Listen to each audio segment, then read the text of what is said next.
कशात मंडळी, आज आपण बनवणार आहोत पावट्याचं कालवण. आणि पावटे जर गावचे असतील तर खूप चव येते त्याला. आणि आपण एका टोपामध्ये तेल तापत ठेवलेलं आहे, त्याच्यामध्ये थोडासा लसूण टाकूया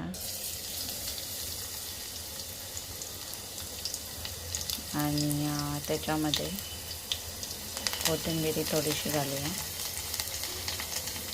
हे बघा, मी फार सामान टाकत नाही. माझ्या ज्या रेसिपीज असतात त्या अगदी कमी सामानामध्ये आणि अगदी कमी साहित्यांमध्ये होऊन जातात. आपण थोडंसं हलवायचं आहे. थोडं हलवल्यानंतर आपण जो पावटा घेतला आहे तो टाकूया. पावटा स्वच्छ धुवून आणि काय म्हणतात, साफ करून बघायचं एखादा किडका आहे का. बरेच पावटे किडके असतात. माझे असे नवनवीन व्हिडिओज तुम्हाला बघायचे असतील तर माझ्या चॅनलला सबस्क्राईब करा.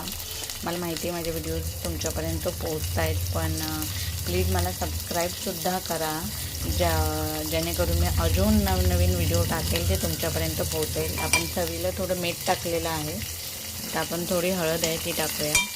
माझा हात चमचा असतो कारण हा माझ्या मापाचा आहे. तुम्ही म्हणाल सारखी हे चमचे का वापरते. थोडं मिक्स करून घेऊया आणि आता थोडा वेळ वाफवून देऊया.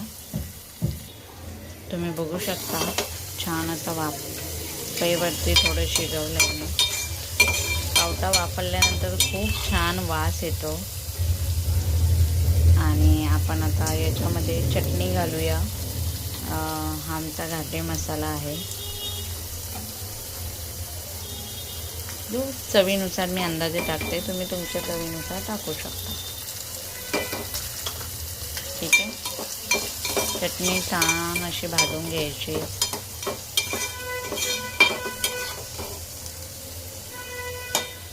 चटणी छान भाजून घेतली. आता आपण त्याच्यामध्ये पाणी टाकूया.